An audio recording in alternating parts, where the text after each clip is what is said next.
పిచ్చి పిచ్చి ఏ కోరికలు లేకుండా హాయిగా ఉండొచ్చు. ఇప్పుడు పొద్దున్నే లేచారండి, లేచి నాకు బ్రేక్ఫాస్ట్ లభించుగాక అని కోరుకుంటున్నారా? కోరుకోవటం లేదు. ఏదో ఈశ్వరుని అనుగ్రహం అనండి, ఏదో ఆ ప్రకృతి ధారలో భాగంగా బ్రేక్ఫాస్ట్ లభిస్తాం. అలాగే సర్వము ఎందుకు లభించదు? ఎందుకు ఊరికే పని కట్టుకుని కోరిక? మా కుర్రాడు అమెరికా వెళ్ళుగాక, వీడు కోరుకుంటే వెళ్తాడా? వాడికి ఎందుకు ఆ కోరిక ఎందుకు పెట్టుకోవాలి? కోరిక పెట్టుకున్నాం అనుకోండి, ఏమవుతుంది? వాడికి అమెరికా వెళ్ళేందుకు వీసా వస్తే అహంకారం పెరుగుతుంది. ఇంకా వీడు ఆకాశం ఇలా నడుస్తాయి నేలకేస్తూ ఉంటాం. వాడికి వీసా రాకపోతే వీడు కృంగిపోతూ ఉంటాడు. నా ప్రారంభం ఇలా తగలడం, ప్రతి వీసా వచ్చింది మా కుర్రాడికి రాలేదో నా సూయ బాధపడుతూ ఉంటాడు. వీసా వెంకటేశ్వర స్వామి దగ్గరికి వెళ్ళి వస్తే బాగుంటుందేమో అంటాడు. ఏదో ఇలాగే ఇంక దేవాలయం వాళ్ళు ఏమిటి, వాళ్ళు భక్తులను ఆకర్షించే ప్రయత్నంలో వాళ్ళు ఉంటారు. ఎవడి గోల వాడిది. వీసా వెంకటేశ్వర స్వామి దగ్గర వీసా ఇచ్చేసి మాట అయితే, ఇప్పుడు మీకు తెలుసో తెలీదో ఇది, ఆ పూజారి గారికి వీసా ఇస్తే ఆయన వెంటనే న్యూయార్క్ వెళ్ళిపోతారు. ఎందుకంటే ఇప్పుడు చాలా మంది పూజారులు వాళ్ళు వెళ్తూ ఉంటారు న్యూయార్క్. మీకు తెలుసో తెలీదో, అక్కడ బోళ్ళంత మంది వెళ్తూ ఉంటారు. నా దగ్గరికి బోళ్ళంత మంది వస్తారు. మేము అక్కడికి వస్తాం, మీరు ఏదైనా హెల్ప్ చేయండినో, లేకపోతే అక్కడ కలుస్తాం. అక్కడ కలిసినప్పుడు నాకేమో వీసా అయిపోవచ్చింది, మీరు ఏదైనా హెల్ప్ చేయగలుగుతారా అని ఈ రకంగా అడిగి వాళ్ళు ఉంటారు కొద్ది గొప్ప. అది కాకుండా చాలా మంది కలుస్తూ ఉంటారు.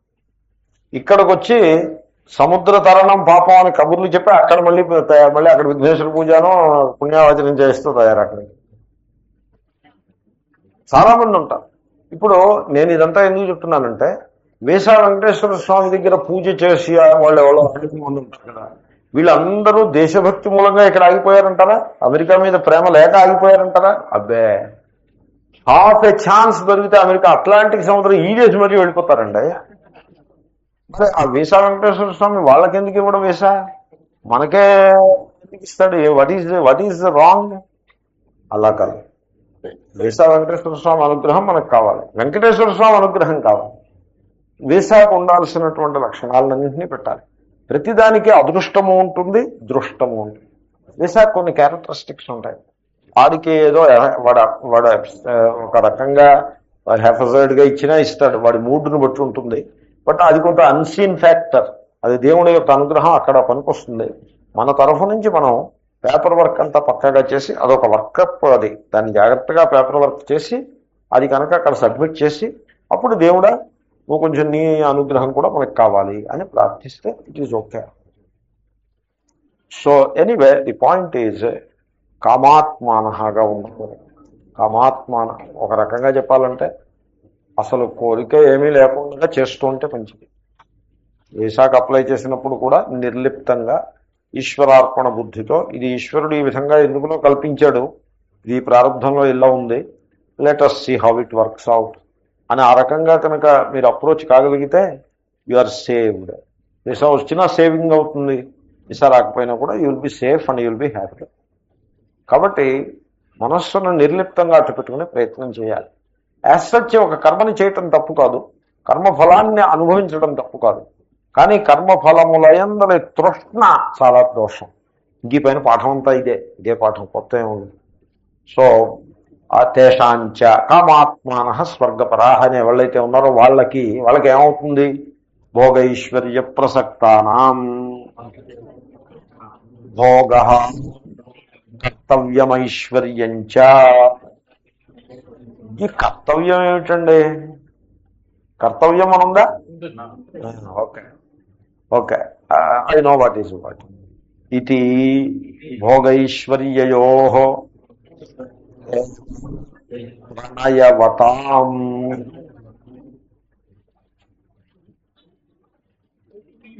ఇప్పుడు మీకు ఎక్కడ సందేహమో టీకాకారుడు కూడా అక్కడ అది అలాగే డౌట్ఫుల్ గా వదిలేస్తూ ఉంటారు, పరిష్కారం చేయరు.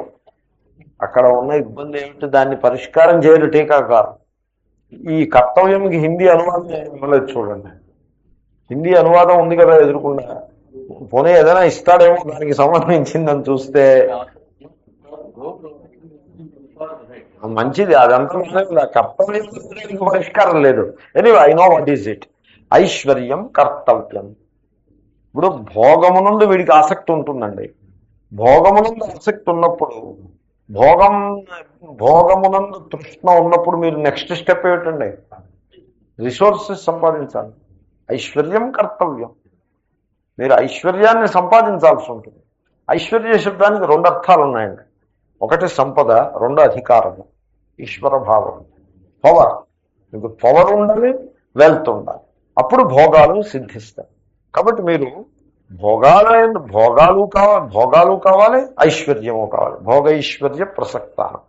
భోగము గోల్, ఐశ్వర్యం means to reach that goal. ఇప్పుడు మనిషికి ధనం మీద తృష్ణ ఉంటుంది. ఎందువల్ల అంటే ధనం వల్ల భోగం లభిస్తుందని కనుక భోగం మీద ఉండే తృష్ణ ధనం మీద పడింది. సపోజ్ సహారా డెజర్ట్లో వదిలిపెట్టారనుకోండి, డబ్బు ఏం చేసుకుంటారు?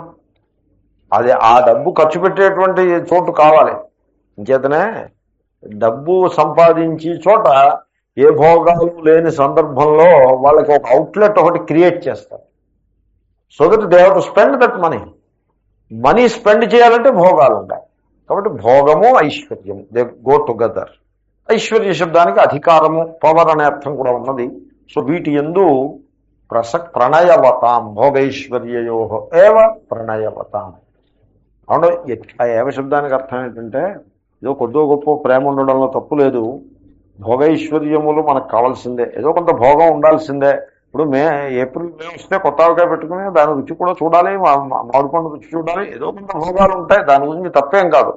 కానీ జీవితం ఇంతే కాదు. భోగైశ్వర్యో ఏవ ప్రణయవత. అక్కడికి కట్టుబడి అయిపోకూడదు. కొంచెం హయ్యర్ స్థాయి కూడా ఆలోచించాలి. మనం కర్మయోగానుష్ఠానం చేసుకోవాలి, అంతఃకరణ శుద్ధి పొంది ఆత్మస్వరూపాన్ని మనం పొందాలి, ఆ జ్ఞానాన్ని సంపాదించాలి అని ఆ లక్ష్యం కూడా పెట్టుకోవాలి. అంతేగాని కేవలము భోగైశ్వర్యముల యందే తీవ్రమైనటువంటి ఆసక్తి, ప్రణయము అంటే లవ్ అంటే ఇది స్పెల్ అంటే ఇంకా వాడు భూతావేశంలాగా దాంట్లో అలా అయిపోకూడదు. కానీ వీళ్ళు అలా ఉన్నారు కదా. ప్రణయవతాం అంటే ఏమిటో అర్థం చెప్తున్నారు ఆయన. తదాత్మభూతానాం అంటే వాళ్ళ యొక్క స్వభావం దానితో నిండిపోయి ఉంటుంది. భోగైశ్వర్యములే ఆత్మ అంటే స్వభావం. అంటే నిఘంటు అలాగే ఉంది. ఆత్మా స్వభావే, మొట్టమొదటి అర్థమే స్వభావం, డిస్పోజిషన్ మొట్టమొదటి అర్థం. సచ్చిదాత్మని అని చిత్తజగురిని సచ్చిదానంద ఆత్మ కూడా అర్థమే ఆత్మని చెప్తాను. కాబట్టి ఆత్మా స్వభావే. సో వాడి స్వభావము భోగైశ్వర్యములతో నిండి ఉంది. వాడు సంకల్పం చేసేటంటే అది భోగానికి సంబంధించింది అయి ఉంటుంది, లేక సంపదకి సంబంధించిన సంకల్పమే చేస్తాడు. ఇంకే సంకల్పం చేయడు అసలు. భోగైశ్వర్య ప్రసక్త. ఆ విధంగా మైండ్ని ట్యూన్ చేసేసి అలా తయారు చేస్తారు. కొంతమంది ద్వేషభావంతో మైండ్ని నింపేస్తారు, కొంతమంది కామనతో నింపేస్తారు. ఇప్పుడు చూడండి, ఈ తెలుగుదేశం పార్టీ వాళ్ళు ఏం చేస్తున్నారో చూడండి. అక్కడ పెనుకొండలో వీళ్ళు వెళ్ళిపోయి అంతా అల్లరి చేసేసి పోలీసుల మీద రాళ్ళు వేసేసి కొట్టేసి అంత బీభత్సం సృష్టిస్తే పోలీసులు తిరగబడి ఏదో చేశారు. 2 పోలీసులు చచ్చిపోయారు. పోలీసులు చచ్చిపోయారంటే వీళ్ళు ఎంత బీభత్సాన్ని సృష్టించారో మీరు ఆలోచించండి. సాధారణంగా పోలీస్ ఫైరింగ్ అయింది, 2-3 చచ్చిపోయారని మీరు వింటారే కానీ పోలీసులు చచ్చిపోయారని మీకు ఎక్కడా వినపడదు. వీళ్ళు పెద్ద పెద్ద రాళ్ళు పెట్టి కొట్టేశారు. ఆ రాళ్ల దెబ్బలకు చచ్చిపోయారు పోలీసు. ఇంకా 10 మంది హాస్పిటల్లో పడి ప్రాణాపాయ స్థితిలో కూడా కొంతమంది ఉన్నారు. ఇంత ఇంత ఇంత బీభత్సాన్ని సృష్టించి కేవలం విద్వేషం కారణంగా ఏదో చేశాడని ఇంత విద్వేషాన్ని బీభత్సాన్ని సృష్టించి ఇప్పుడు ఏం చేశారు? వీళ్ళే వెళ్ళి మాకు ఫ్రీగా ఎలక్షన్ చేసుకుంటూ లేకుండా కాంగ్రెస్ పార్టీ వాళ్ళు ఏదో చేస్తున్నారని వెళ్ళి ఎలక్షన్ కమిషన్కి వీళ్ళేమో కంప్లైంట్ చేసి వచ్చారు. అల్లరి చేసేది వీళ్ళే, కంప్లైంట్ ఇచ్చేది వీళ్ళే. ఏదో సామెత ఏదో ఉంది, ఒక మరొక సామెత ఒకటి ఉంది, ఆ రకంగా బిహేవ్ చేయడం. They create problem and they are the first people. ఇంకా ఎదరవాడు ఆ ప్రాబ్లం నుంచి తేరుకుని దానికి ఏమిట్రా సొల్యూషన్ అని వీడు ఆలోచించే లోపల వీడు అప్పుడే ఎలక్షన్ కమిషన్ దగ్గరికి వెళ్ళిపోయి వీడి అప్లికేషన్ ముందు ఎదరవాడిని మొత్తేసి కర్రలు వచ్చుకుని వాడు తల పగలగొట్టేసి ముందు పరిగెత్తుకుని వాడు ఆ దెబ్బల నుంచి తేరుకుని పోలీస్ స్టేషన్ అనే ఐడియా వచ్చి లోపల వీడు వెళ్ళి కంప్లైంట్ ఇచ్చేస్తా వస్తుంది. నన్ను వాడు కొట్టేశాడు. ఎవళ్ళని కొట్టారో చూస్తే తెలియట్లేదు, దాని మొహం చూస్తే తెలియట్లేదు. ఇంత విద్వేషం తప్ప ఇంకా మరొకటి లేదు. అరే అందరం కలిసి ఉండాలి కానీ అంత విద్వేషం ఎందుకు? పోనీ వీళ్ళు రాజ్యం చేశారు కదా, 10 ఏళ్ళు ఎంతో చేశారు రాజ్యం, వాళ్ళు చేస్తారు 5 ఏళ్ళు, ఏం వాళ్ళేం తక్కువ తిన్నారా ఏమి? వాళ్ళు చేయకూడదా రాజ్యం? వీళ్ళే చేయాలా? ఏమిటి లాజిక్? తప్పు కదండి. సో ఈ విధంగా ద్వేషపూరితమైన వాతావరణం అక్కడ మీకు కనపడుతుంది. అలాగే అదే కామాత్మాన, ద్వేషాత్మాన, ద్వేషమే స్వభావం అయిపోయినట్టుగా తయారవుతారు. ఈ ఫ్యాక్షన్స్ అవి అలాగే వస్తాయి. కామాత్మాన, భోగపరాయణులు అయిపోతారు. ఇలాగా చాలా తప్పది. ఇటువంటి వాళ్ళకి ఇంక దీనికి తోడు ఇంకా కామ్య కర్మల్ని పట్టుకుని ఒకడు ముందుకు వస్తాడు, ఒకడు కాబట్టి 10 మంది ముందుకు వస్తారు. ఈ కామ్యకర్మల్లో పడి కొట్టుకుంటూ ఉండటం అదే అంటారు. తయా క్రియా విశేష బహుళయా వాచ అపహృత చేతసాం ఆచ్ఛాదిత వివేక ప్రజ్ఞానాం. శ్రీకృష్ణుడు చేతహ అనే పదాన్ని గీతలో తరచుగా వాడతాడు. చేతస్సు సచేతస అంటాడు, అచేతస అంటాడు. చేతస్సు కలవాడు, చేతస్సు లేనివాడు. చేతస్సు గలవాడు ఏ అర్థంలో వాడతారంటే శ్రీకృష్ణుడు చేతస్సు అంటే వివేక ప్రజ్ఞ, తేడాను తెలుసుకునే ప్రజ్ఞ, ఆ బుద్ధిశక్తి, ఆ సూక్ష్మ జ్ఞానం, తేడాన్ని తెలుసుకునేది, దాన్ని చేతస్సు అంటారు. వివేకం, దేహము ఆత్మ, నేను దేహము కాదు, దేహాన్ని నేను దర్శించేటువంటి క్షేత్రజ్ఞుడనే కానీ నేను క్షేత్రము కాదు, అది వివేక ప్రజ్ఞ చేతస. అది లేదనుకోండి వాడు అచేతస. సో ఆచ్ఛాదిత వివేక ప్రజ్ఞానం. దీంట్లో ఏది ఆత్మ ఏది అనాత్మ, ఈ కామ్యకర్మల వల్ల మనకి లభించేటువంటిది ఏమిటి, మనం కోరేది ఏమిటి, మనకి ఏది హితమును చేస్తుంది, ఈ వివేకం ఏమీ ఉండదు. అదంతా కప్పుబడిపోతుంది. ఆచ్ఛాదిత అంటే కప్పివేయబడిన వివేక ప్రజ్ఞ కలిగిన వారికి, అటువంటి వాళ్ళకి ఏమవుతుంది? వాళ్ళ బుద్ధి చాలా చల్లాచెదరుగా, చంచలంగా, చాలా కల్మషపూర్ణంగా పాడైపోయి ఉంటుంది. చూడండి, నేను చాలా పలుమార్లు మీకు మనవి చేశాను, గీత అంటే బుద్ధి యోగం. ఇది బుద్ధి ఇక్కడ బుద్ధి గ్రంథం. ఇది బుద్ధి నిర్మాణము అనేది గీత యొక్క తాత్పర్యం. మనిషి యొక్క బుద్ధిని నిర్మాణం చేయాలి. దేహాన్ని నిర్మాణం చేయడం అనవసరం. ఏమిటి నిర్మాణం చేస్తారు? దేహాన్ని మన వాళ్ళు నిర్మాణం చేస్తూ ఉంటారు. ఏమవుతుంది? Plastic surgery. ఒక ఆయన ఉండేవారు, నా క్లాసులో అటెండ్ చేసేవారు, Dayton Ohio. He is Indian very famous plastic surgeon, very famous, ruling practice. నేను ఆయన అడిగాను, మీరు ప్లాస్టిక్ సర్జరీలో ఏం చేస్తారు? నేను ఎందుకు అడిగానంటే ఊరికే క్యూరియాసిటీ కోసం అడిగాను. క్యూరియాసిటీ అంటే నా పక్కన కూర్చున్నాడు, ఇంకేం పనేం లేదు కాబట్టి అడిగాను. అంతేకాదు నేను వెళ్ళి వాళ్ళ ఇంట్లో కూర్చొని అడుగుతానని కాదు, అలా ఊరికే ఆ సందర్భం వచ్చింది కాబట్టి అడిగాను. I have to say hello and so I have to find out the other person. So I asked. అడిగితే నేను ప్లాస్టిక్ సర్జరీ, అబ్బో very interesting, what is this plastic surgery, wonderful అని ఈ మాట what is your plastic surgery అంటే ఆయన చెప్పారు, స్వామీజీ నా మొత్తం ప్రాక్టీస్ అంతా కాస్మిక్ ప్లాస్టిక్ సర్జరీ అని చెప్పారు.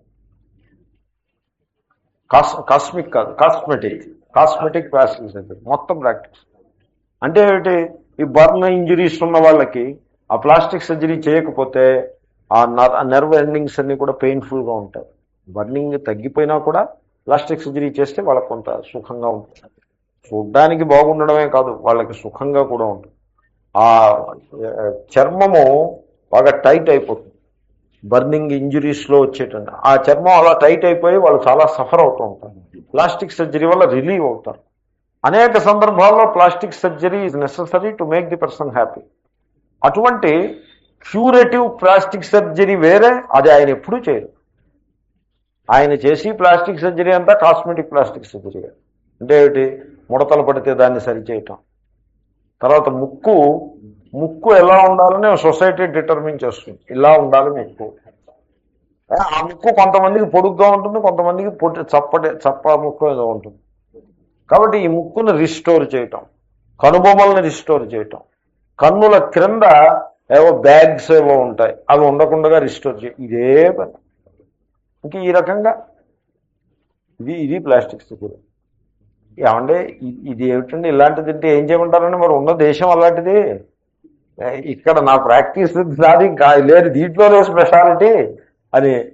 కానీ ఆయన అంటాడు ఇదంతా వేస్ట్ అండి, నేను చేసి సర్జరీ అంతా వేస్ట్, ఊరికే నాకు జీవిక కోసం నేను చేసుకుంటున్నాను, వాళ్ళకి కావాలి కాబట్టి నేను చేస్తున్నా కాబట్టి వాళ్ళు చేయించుకుంటున్నారు, వాట్ ఎవర్ ఇట్ ఈస్, ఇదంతా వేస్ట్. ఈ మొత్తం సర్జరీ లేకుంటే కూడా humanity will not suffer 1 inch.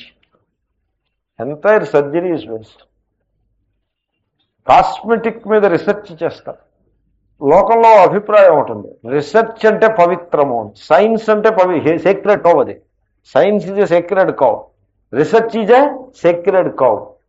Cosmetics మీద చేసే research billions of dollars research చేస్తారు వాళ్ళు, అదంతా వేస్ట్.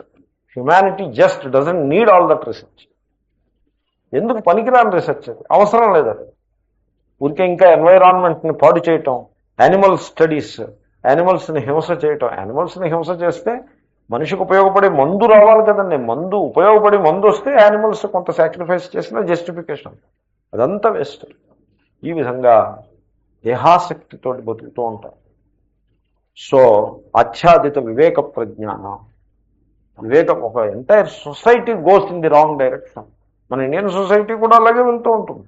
ఇట్స్ నాట్ దట్ వాళ్ళే అనుకోక్కర్లేదు, వాళ్ళకి తెలిసి వాళ్ళు మానేస్తారు, మన వాళ్ళకి తెలిసి కూడా మానేయలేరు, ఇంకా ఆ భ్రాంతి కొంత ఎక్కువ ఉంటుంది. సో ఈ విధంగా అనేక రకములైనటువంటి దోషభూయిష్టమైన వాతావరణం, ఆ మనస్సు అలా తప్పుదారిలో పడిపోతుందని చెప్పడం కోసం చెప్పాను. తర్వాత వ్యవసాయాత్మిక సాంఖ్యే యోగే వా బుద్ధి. ఇప్పుడు చూడండి, వ్యవసాయాత్మిక బుద్ధి 2 రకాలు. చూడండి, మీకు ఆత్మనిష్ట, మీరు ఆత్మజ్ఞానాన్ని పొంది ఆత్మనిష్టలో ఉన్నారా, దెన్ మీ బుద్ధి ఆత్మనిష్టగా ఉంటుంది, అది వ్యవసాయాత్మిక బుద్ధి. ఒకవేళ ఆత్మనిష్ట ఇంకా కుదరలేదు, ఆత్మజ్ఞానం కలుగలేదు, అంతఃకరణంలో దోషాలు ఉన్నాయి, దేహాసక్తి ఇత్యాదులు ఉన్నాయి, అటువంటిప్పుడు మీ నిష్ట దేంట్లో ఉండాలి, యోగమునందు, కర్మయోగమునందు నిష్ట ఉండాలి. సాంఖ్య యోగ 2 నిష్టలు కదా. మీకు కర్మయోగంలో మీ నిష్ట ఉంది, అది కూడా వ్యవసాయాత్మిక బుద్ధి.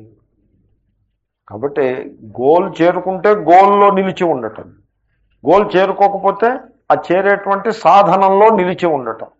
ఎక్కడో చోట స్థిరంగా ఉండాలి, సాధనంలోనైనా స్థిరంగా ఉండాలి, సాధ్యంలోనైనా స్థిరంగా ఉండాలి. ఇటు కాకుండా అటు కాకుండా దారి తప్పి తిరుగుతుంటే అది వ్యవసాయాత్మిక బుద్ధికి ఆపోజిట్ అది. కాబట్టి వ్యవసాయాత్మిక 2 రకాలు, సాంఖ్య బుద్ధి, కర్మయోగ బుద్ధి. ఇది లేదు అది లేదు వాడికి.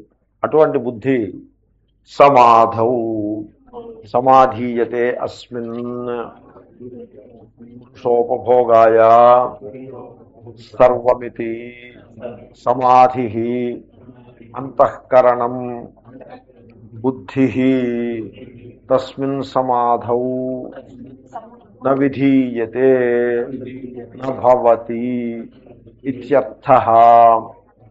సో చూడండి, అంతర్ముఖము కాదు అనే విధంగా భాష్యకారులు వ్యాఖ్యానం చేస్తున్నారు.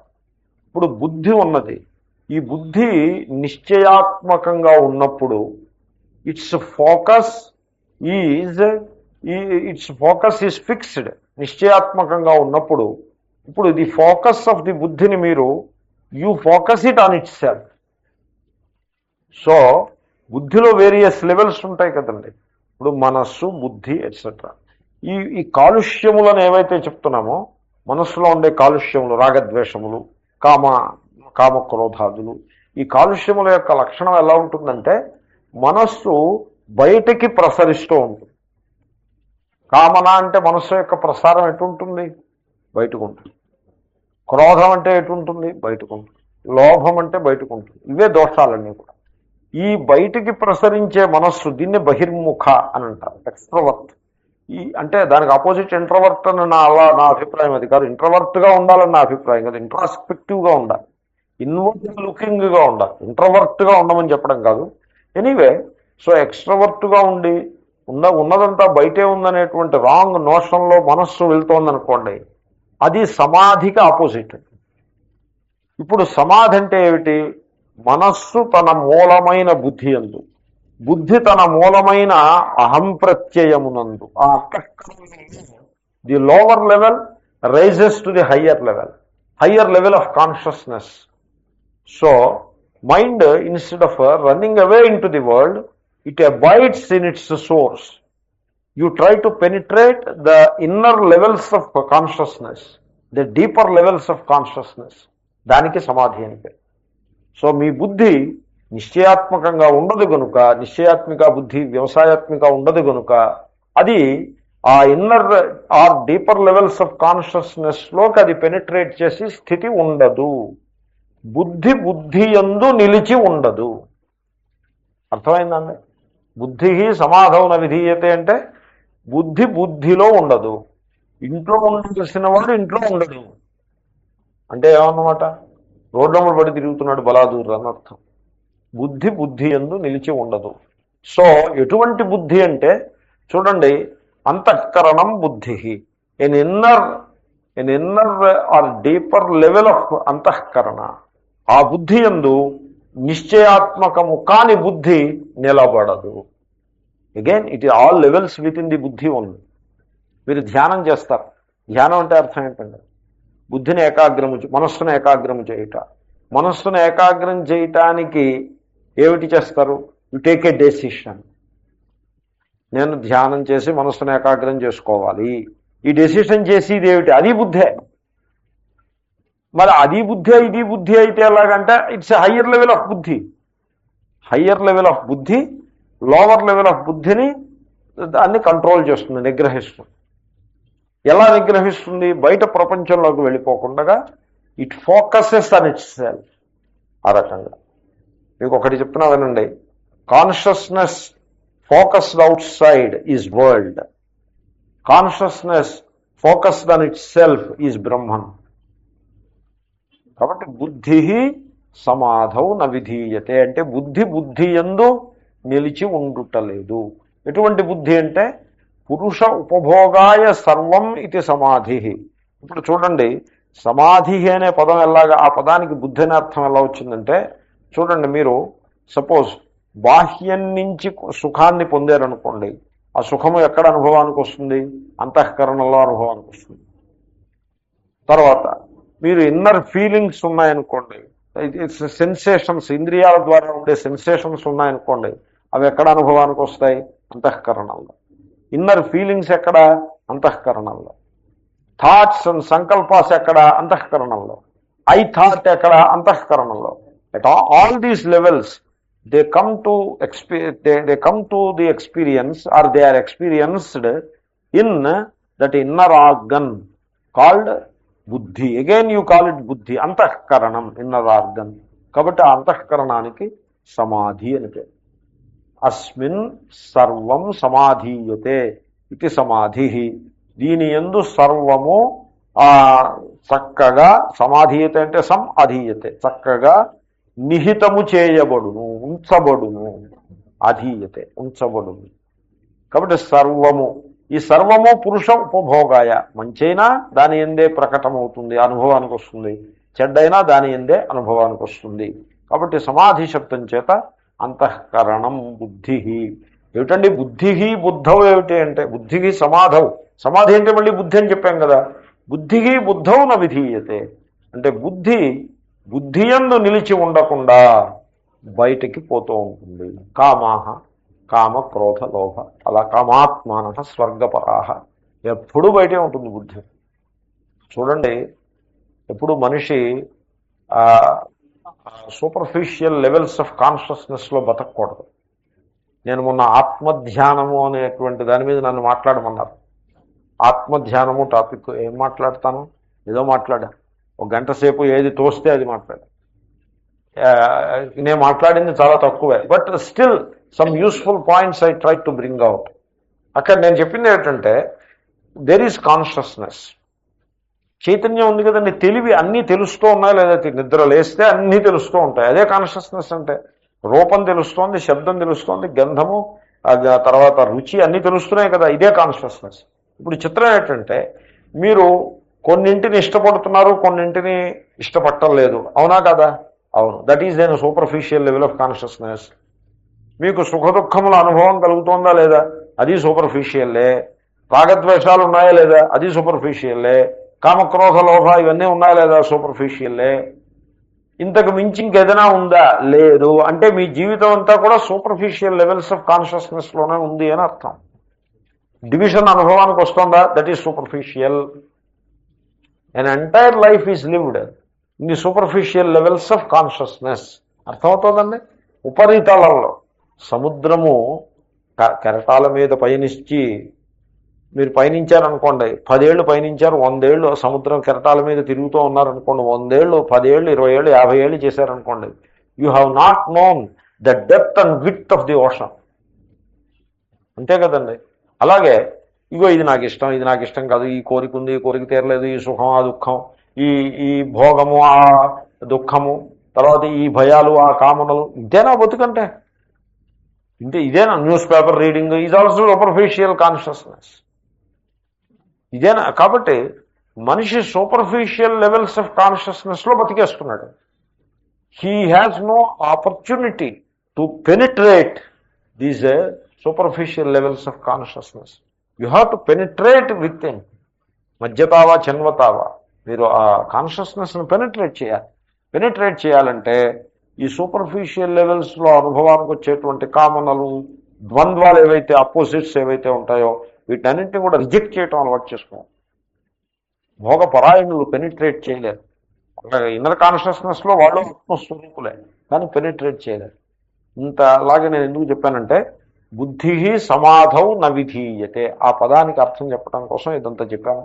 కాబట్టి ఆ సమాధి యందు అంటే, సమాధి యందు అంటే డీపర్ లెవెల్స్ ఆఫ్ కాన్షియస్నెస్కి సమాధి అని పేరు.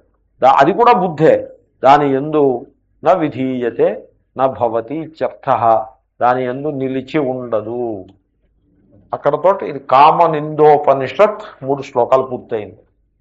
తరువాతి శ్లోకం, త్రైగుణ్య విషయ వేదాః నిస్త్రైగుణ్యో భవార్జున నిర్ద్వంద్వో నిత్యసత్వస్థః నిర్యోగక్షేమ ఆత్మవాన్.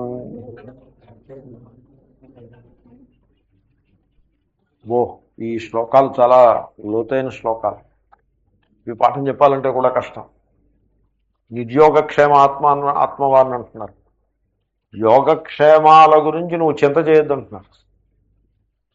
మనం చేసేదేది నిర్యోగక్షేమ. సన్యాసం తీసుకుంటాడు, తీసుకుని మనం సుఖంగా ఉండాలి, లేకపోతే ఈ సౌకర్యం కావాలి, ఆ సౌకర్యం కావాలి అంటూ ఏదో ఆశ్రమాలు కట్టడాలు, బిల్డింగ్లు కట్టడాలు, బిల్డింగ్లు కూడా ఎలా కడతారండి? ఎంతంత ఖరీదైన బిల్డింగ్లు కడతారు, ఎంత ఖరీదైన ఫ్లోరింగ్ వేస్తారు. What is all this? ఇదంతా దాంట్లో సంహో యోగక్షేమ బుద్ధి కనపడుతుందా లేదా? యోగక్షేమం అంటే ఏమిటి? నాకు ఉన్నది నా దగ్గరే ఉండాలి, క్షేమం. నాకున్నవి మంచివేవో ఉన్నాయండి, ఇప్పటికే నేను సంపాదించుకున్నవి ఉన్నాయండి, అవన్నీ నా దగ్గర క్షేమంగా ఉండాలి, అది క్షేమం. ఇంకా కావలసినవి కొన్ని ఉన్నాయి, ఇంకా రాలేదు, అవి రావాలి. ఉన్నవి క్షేమంగా ఉండాలి, కొత్తవి రావాలి. What a thing it is. దీన్ని యోగక్షేమాలు అంటారు. ఈ యోగక్షేమాలని నువ్వు వాటి గురించి పెద్ద చింత పెట్టుకోవద్దు అని గీతలో తొలి నుంచి చెప్తూ ఉంటాం. మరి నా యోగక్షేమాలని చింత నేను చెబితే ఇంకెవడు చేస్తాడు? దేవుడు చేస్తాడు. యోగక్షేమం వహామ్యహం. వెళ్ళలేదు మీరు ఆ మాట? ఇన్సూరెన్స్ కంపెనీ వాళ్ళు అంటారు మేం చేస్తాం మీ యోగక్షేమాలని. మన యోగక్షేమాలు వాళ్ళు ఏం చేస్తారండి? మనం 50,000 పెట్టామనుకోండి, దాన్ని వాళ్ళు పెంచి 60,000 చేసి మనకి ఇచ్చారనుకోండి. అసలు వాళ్ళు ఇవ్వడమే విడ్డూరం. ఒకవేళ ఇచ్చారే అనుకోండి, 60,000 చేసి ఇచ్చారే అనుకోండి, దాంతో యోగక్షేమాలు వచ్చేస్తాయా? అయ్యో, అలాగా యోగక్షేమాల గురించి వాడు చింత చేస్తున్నంతసేపు వాడికి వేదాంతం ఏమీ అర్థం కాలేదని అర్థం. యోగక్షేమం వహామ్యహం. అలా ఎవడైతే గుడి నుంచి వేసుకుని ఉంటాడో వాడే వేదాంతి. మిగతా వాళ్ళందరూ either they are struggling to become Vedantins or they are not even doing that. ఆ భాగ్యం కూడా లేదు. స్ట్రగుల్ అయితే కూడా సంతోషం, they will reach that goal. నిర్యోగక్షేమ అంటాడు. అవి బాబు యోగక్షేమాల గురించి పట్టించుకోకుండా ఉండాలంటే ధైర్యం చాలా కావాలి. ఆత్మవాన్ అంటే ధైర్యం కలిగిన వాడలే అర్థం. యోగక్షేమ ఆత్మవాన్, ధైర్యమే. ఆత్మశబ్దానికి అనేక అర్థాలు. శంకరులు చెప్పే అర్థం శంకరులు చెప్తారు. ఆత్మశబ్దానికి ధృతి అని అర్థం ఉన్నది. ఆత్మా స్వభావే ధృతౌ సచ్చిదాత్మని అని అమర నిఘంటువు. ధైర్యం కూడా ఆత్మ అనే శబ్దానికి అర్థం. ఆత్మ నిర్యోగక్షేమ ఆత్మ. ఈ శ్లోకం కనుక కర్మ మీమాంసకుల దగ్గర చెప్తే వాళ్ళకి ఒళ్ళంతా కూడా కారం రాసినట్టు. చూడండి ఆ వాక్యం ఎలా ఉందో చూడండి. త్రైగుణ్య విషయా వేదా నిస్త్రైగుణ్యో భవార్జున. మీరు వివరణ ఏం చెప్పకుండగా మీరు ట్రాన్స్లేట్ చేసి వదిలేయండి. వేదములు త్రిగుణములకు సంబంధించిన వాటితోటే నిండి ఉంటాయి. నీవు త్రిగుణములకు అతీతుడవు కమ్ము ఓ అర్జున. అంటే ఏమిటి, మీకు ఏమర్థమైంది? ఎంత స్పష్టంగా ఉంది చూసారమ్మా.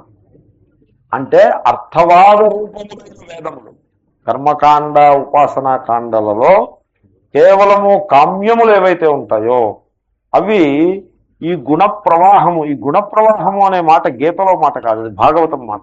గుణ ప్రవాహ, మోక్షానికి సంసారానికి గుణ ప్రవాహమని, మోక్షానికి గుణ ప్రవాహోపరమని, గుణ ప్రవాహం ఉపరమించుట అంటే స్టాప్ అవుట అని ఆ విధంగా ప్రజెంట్ చేస్తారు భాగవతంలో. చాలా తరచుగా వస్తూ ఉంటుంది. గుణముల ప్రవాహం అంటే చూడండి, ప్రతి వాళ్ళలో 3 గుణాలు ఉంటాయి. ఇప్పుడు మీరు ఏదో కొంత సుఖాన్ని అనుభవిస్తున్నారనుకోండి, దాన్ని సత్వగుణం ఉంటారు. దుఃఖాన్ని అనుభవిస్తే రజోగుణం ఉంటారు. సుఖం లేదు దుఃఖం లేదు మూఢంగా పడున్నారనుకోండి, ముద్దులో పడున్నారనుకోండి, దాన్ని తమోగుణం ఉంటారు. ఇది త్రిగుణాలు, త్రిగుణాల యొక్క ప్రవాహం. ఓ పిసరు సుఖం వచ్చింది, ఆ పిసరు సుఖం కోసం వీడు బోల్డ్ దుఃఖాన్ని పోగేస్తాడు. అలసి సొలసి మూఢంగా పడి ఉంటాడు. ఇవి 3 గుణాలు.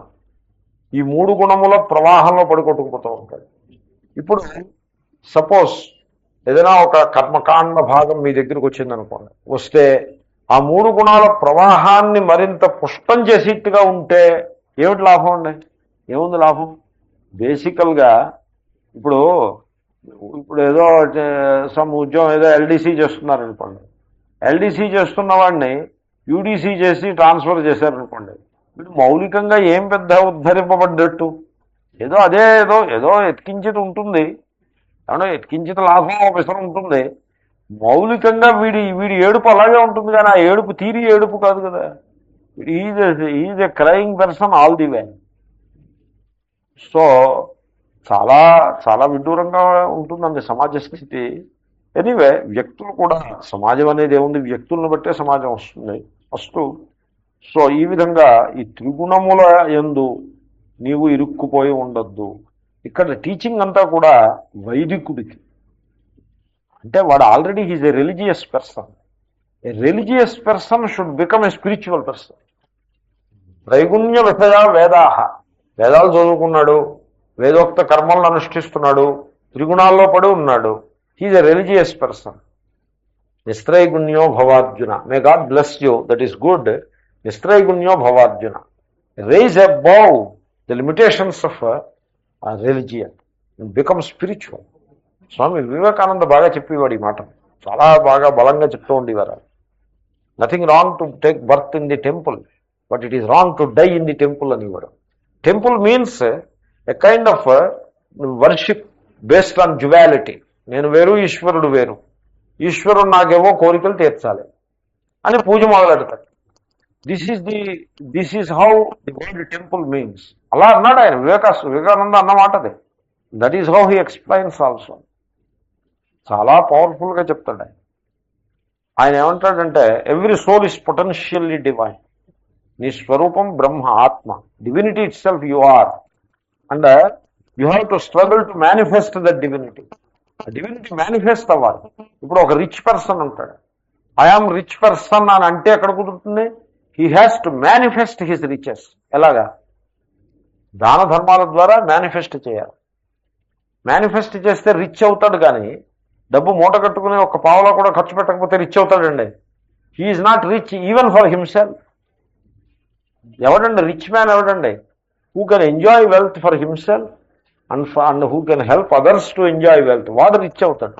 వాడు తినడం ఇంకోడికి పెట్టడం, వాడిని రిచ్. ఏమిటి rich? That is not richness. Richness is when you manifest it. అలాగే divinity is when you manifest it. You have to manifest the divinity. అంటే మీ చేష్టలో, మీ మాటలో, మీ సంకల్పంలో ఆ దైవత్వం ఉట్టిపడాలి.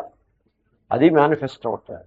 అది నువ్వు చేయి, you are released from the bondage of సంసార అని చెప్తాడు. మేనిఫెస్ట్ ది డివినిటీ విత్ అని. ఇంకా తర్వాత ఏమంటే ఆ వాక్యం నోటుకు వస్తే బాగున్నాం. ఎవ్రీ టైమ్ ఉన్న వాక్యం కాకుండా మొత్తానికి ఇటు పోగేసి ఆ సందర్భాన్ని చెప్పడమే అవుతూ ఉంటుంది. ఆయన ఏమంటాడంటే ద బుక్స్ అంటే Vedas are books, temples, churches, worships, austerities, వ్రతాలు, సీక్రెట్ బుక్స్ అంటాడు. ఇవన్నీ కూడా all these are but secondary details. అవి కూడా సెకండరీ డీటెయిల్స్, వివరాలు secondary, but only one they help you to reach that goal. అప్పుడే సెకండరీ డీటెయిల్స్. అవి హెల్ప్ కూడా చేయకపోతే సుతరాము అసందర్భం తోసుకొచ్చేస్తా. ఈ వాక్యం నుంచి నిస్త్రైగుణ్యోపనిషత్ అని పేరు దీనికి. ఈ శ్లోకానికి, దీని తరువాత శ్లోకానికి నిస్త్రైగుణ్యోపనిషత్ అని పేరు. ఆ తర్వాత కర్మణ్యేవాధికారస్తే రాబోతోంది. చాలా గొప్ప శ్లోకం కర్మణ్యేవాధికారస్తే. దానికి బిల్డప్ ఇదంతా కూడా. సో ఈ సత్వరజస్తమో గుణముల యొక్క ప్రవాహము, ఈ సంసారము, మీరు స్వర్గానికి వెళ్ళినా త్రైగుణ్యమే, నరకానికి వెళ్ళినా త్రైగుణ్యమే, భూలోకంలో ఉన్న త్రైగుణ్యమే. 3 లెవెల్స్ త్రైగుణ్యమే. ఏమండి మీరు ఒకటి చెప్తున్నానండి, ఒకడు మిడిల్ క్లాస్ బస్తీలో ఉన్నాడండి, ఇంకొకడు పూర్ పీపుల్స్ స్లమ్ లైక్ బస్తీలో ఇంకొకడు ఉన్నాడండి, ఇంకొకడు పోస్ట్ లొకాలిటీలో ఉన్నాడండి. ముగ్గురు సంసారులేనంటారా? లేకపోతే దీంట్లో పోస్ట్ లొకాలిటీలో ఉన్నవాడు సంసారి కాడు, వీడు మోక్షానికి పొందేటంటారా? What do you say? అంతే, సరిపడింది అంతే. నరకము, భూలోకము, స్వర్గము, దే ఆర్ లైక్ దాట్. ఇప్పుడు జూబ్లీ హిల్స్లో ఒక ఆయన ఉన్నాడండి, భరత్ నగర్లో, మూసాపేటలో ఒకడు ఉన్నాడండి. అంటే ఏదో స్లమ్ చెప్పాలి కాబట్టి చెప్పాను. మూసాపేట ఇప్పుడు ఏమైనా ఇంప్రూవ్ అయిందేమో నాకు తెలియదు, ఎవరైనా అక్కడ ఉంటుంటే మరోలా అనుకోకండి. స్లమ్ అనే అభిప్రాయం. ఇంకొకడు కొంత మిడిల్ క్లాస్ లొకాలిటీలో ఉన్నాడు. దీంట్లో మోక్షం ఉన్నవాడు ఎవడు? నోబడి. వై? త్రైగుణ్య విషయ. ముగ్గురు త్రిగుణాల్లోనే పడున్నారు. కాబట్టి సో ఇక్కడ ఇహలోకంలో భోగాల వెంట ఒకడు పడి తిరుగుతున్నాడు, ఇంకొకడు ఇహలోక భోగాలను కొద్ది గొప్ప పక్కన పెట్టి స్వర్గం కోసం ప్రయత్నం చేస్తున్నాడు. దీంట్లో మోక్షం ఎవరికి వచ్చినట్టు? Both of them have no మోక్ష. ఇద్దరూ ఆ బంధంలోనే ఉన్నట్టు. మరి బంధం ఎప్పుడు పోతుందండి? నిస్త్రైగుణ్యో భవార్జున. నాకు బాహ్యము నుండి భోగము రావాల్సిన పనే లేదు అసలు. ఎందువల్ల? నేను పూర్ణ ఆనంద ఆత్మస్వరూపుడను గనుక. నిస్త్రైగుణ్యో భవార్జున. What a message it is. So అవతారిక ఏవం వివేక బుద్ధిరహితా తేషాం కామాత్మనాం త్రైగుణ్య విషయా. సో ఈ విధంగా ఆ కనెక్షన్ పెర్ఫెక్ట్గా పెట్టారు. త్రైగుణ్య విషయా వేదా. వేదములు కేవలము త్రైగుణ్యము అంటే 3 గుణములే విషయముగా గలవి. ఎవళ్ళకి? ఈ కామాత్ములకు, భోగపరాయణులకు. సపోజ్ యూ రైజ్ అబౌవ్ త్రిగుణ, నిస్త్రైగుణ్యో భవార్జున, then Vedas have something else to say to you, something else to say. వాటి భాష అంతా మారిపోతుంది. ఇగో కింద వస్తుంది ఆ భాష. ఇది గీత అంటే ఉపనిషత్ సారం కదండి. వేదముల సారం ఉపనిషత్తు అయితే ఉపనిషత్తుల సారం గీత. కాబట్టి సో ఏమిటది? అప్పుడు అటువంటి త్రైగుణ్యములకు దాటిన వాడికి వేదములు చెప్పే మాట ఏమిటంటే నిర్ద్వంద్వ. నువ్వు ద్వంద్వాల నుంచి బయటపడిపో. పుణ్యం పాపం రెండింటి నుంచి బయటపడిపో. కేవలం పాపం వదిలిపెట్టి పుణ్యం పట్టుకుంటానని కాదు, పుణ్యపాపాలు రెండింటి నుంచి, శుభాశుభములు రెండింటి నుంచి. కొంతమంది ఆ ద్వంద్వం ఎలా ఉంటుందో మీకు నేను దృష్టాంతం చెప్తున్నా. అంటే ప్రాక్టికల్గా చెప్తూ ఉంటాను నేను, నాకు అలా అదో అలవాటు. శుభమో అశుభమో అనే దాంట్లో ఇరుక్కుపోయి ఉంటుంది. రోడ్డు మీద తలుపు తీసి వచ్చాడంటే వాడికి శుభం అశుభంలో పడిపోతాడు. ఈ శకునం శుభం, ఆ శకునం అశుభం. తలుపు తీస్తే చాలు. తెల్లవారిందనుకోండి సోమవారం అశుభం, మంగళవారం అశుభం, వారం అశుభం. టైం ఉందనుకోండి ఇప్పుడు శుభం, అప్పుడు అశుభం. మనిషి ఉన్నాడు అనుకోండి వీడు శుభం, వాడు అశుభం. గ్రహం ఉందనుకోండి ఇది శుభగ్రహం, అది అశుభగ్రహం. అరే గ్రహాలను పట్టుకుని అశుభం అన్నాను నీకెవడు ఇచ్చాడండి అధికారం? గ్రహం అశుభం ఏమిటి, శుభం ఏమిటి? ప్రతిదానికి శుభం అశుభం. కాలము శుభం అశుభం, మనిషి శుభం అశుభం, కర్మ శుభం అశుభం. వీడు ఈ దేవత శుభం, ఆ దేవత అశుభం. ఈ కర్మ శుభం, ఆ కర్మ అశుభం. ఈ పుస్తకం శుభం, ఆ పుస్తకం అశుభం. ఈ రాయి శుభం, ఆ రాయి అశుభం. What is all this? I tell you, నేను ఎలా చూస్తానంటే శుభం అశుభం రెండు లేవు అసలు. అంతా రెండింటికి అతీతంగా అంతా ఈశ్వరుడే. శుభం లేదు, అశుభం లేదు. What you mean by that? ఏమంటే ఏ టైం మంచిది? నాకు అన్ని టైంలు మంచిగానే కనపడతాయి. ఏ దిక్కు మంచిది? అన్ని దిక్కులు మంచిగానే కనపడతాయి. అదే క్యా బాత్ హై. కాబట్టి అంటే ఊరికే నేనంటే ఒక వ్యక్తిని కాదు, సంస్కారం ఎలా ఉంటుందో చెప్తున్నా. ఆ శుభాశుభ సంస్కారాల్లో ఇరుక్కుపోయి ఉంటాడు ఒకడు. ఒక ఆయన నాకు కాఫీ ఇచ్చారు. కాఫీ ఇస్తే తాగబోతున్నా. అదేమిటి అలా తాగేస్తున్నారు ఏమిటి అన్నారు. మరి ఇంకెలాగండి అంటే ఆచమనం చేసి తాగరా అన్నారు. ఓ అలాగా అయితే మరి ఉద్ధరణి గ్లాసు కూడా ఇవ్వండి, ఆచమనం చేసే తాగుతాను. ఆచమనం చేసి తాగా. అదే ఎందుకంటే ఆచమనం చేయకుండా కాఫీ తాగడం అశుభం, ఆచమనం చేసి తాగడం శుభం. నేను ఎక్కడికో భిక్షకు వెళ్తే వాళ్ళు మామూలుగా ప్లేటు వడ్డీ ప్లేటు పెట్టారు, దాంట్లో భోజనం పెట్టారు, తింటున్నా. ప్లేటు నేను పెట్టమని అడగలా.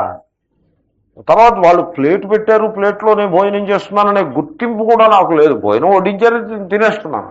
ఈ లోపల ఒక ఆయన వచ్చి అదేమిటి స్వామీజీ ప్లేట్లో భోజనం చేస్తున్నారు ఏమిటన్నా అంటే నేనున్నాను, ఓ ఇజ్ ఇట్ సో, ప్లేట్లో భోజనం చేయకూడదా అంటే మరి అది మీరు అరిటాకులో భోజనం చేస్తే శుభం కదా. మరి ఆ మాట మీరు 5 నిమిషాలు ముందు చెప్పు ఉండాల్సింది. సగంలో ఉండగా అరిటాకులో భోజనం చేస్తున్నా person should have common sense. 5 నిమిషాలు ముందు చెప్పొద్దండి. తర్వాత ఇంకోటి, మీరేం చేస్తున్నారు? ఆయన ఇంట్లో మనిషే. మీరు 5 నిమిషాల ముందు చెప్పడం కూడా అనవసరం. మీరు అరిటాకులో వడ్డించేస్తే పోయింది మీ మనస్సుకి. కాబట్టి శుభం అశుభం, నాకు శుభం అశుభం అనే దృష్టే లేదంటే. Plate is clean, it is శుభం ఓన్లీ. ఇంకా అశుభం ఉంది దాంట్లో? ఏదైనా మట్టి ఉంటే కడుక్కుని పెట్టుకుంటాం మళ్ళీను. కాబట్టి శుభాశుభములు అని అలా ఇరుక్కుపోతారు. అదొక బాండేజ్ వేస్తే దాని నుంచి ఫ్రీడమ్, నిస్త్రైగుణ్యో భవార్జున, become free from all these divisions. ద్వంద్వములు బంధిస్తాయి. అసలు ద్వంద్వాలు లేవు జీవితంలో అంటే this is a very higher philosophy. I appeal to you, you have to rise above your normal levels of thinking. ద్వంద్వాలు గుర్తించే పనే లేదు అసలు. ద్వంద్వాలను గుర్తిస్తూ ఉన్నాడంటే ఇంకా ద్వంద్వ బుద్ధి ఉందన్నమాట. నిర్ద్వంద్వ. ఇప్పుడు మీది ఏ కులం అని అడిగారు నన్ను ఒకసారి. ఏమో, ఐ డోంట్ నో. అసలు why should you know? What is my caste? What for you are asking that question? I have raised about that long back. ఇంకా నువ్వు పట్టుకుని you want to bring me down into that level. No, భారతదేశంలో అందరికీ కులం ఉంటుంది, మీరు ఏ కులం చెప్పండి. ఐ డోంట్ హ్యావ్ కులం. Now whether you will give the room to me or not, you decide. I don't have a కులం. I'm a Hindu. Be satisfied with that. I'm a human being, I want to say. If he is willing to do that. I'm a living being, I want to say. I would love to say, I am Brahman. But it is not practical, so I may not say. I may end up saying I am a Hindu. Just the practical limitations. But I don't want to go down further. So, Shubha, Ashubha, ద్వంద్వములకు అతీతంగా జీవించటానికి మనిషి ప్రయత్నం చేయాల్సి ఉంటుంది. ఎంతసేపు ఆ త్రిగుణాల్లో పడి కొట్టుకోవడమే కాదు. ఇప్పుడు కంటిన్యూ భాష్యకారులు దీన్ని బాగా వివరిస్తారు. ఓం పూర్ణముద పూర్ణమిదం పూర్ణాత్ పూర్ణముద్యతే పూర్ణస్య పూర్ణమాదాయ పూర్ణమేవావశిష్యతే. ఓం శాంతి శాంతి శాంతి. హరి ఓం శ్రీ గురుభ్యో నమః. హరి ఓం తత్సత్. శ్రీకృష్ణార్పణమస్తు.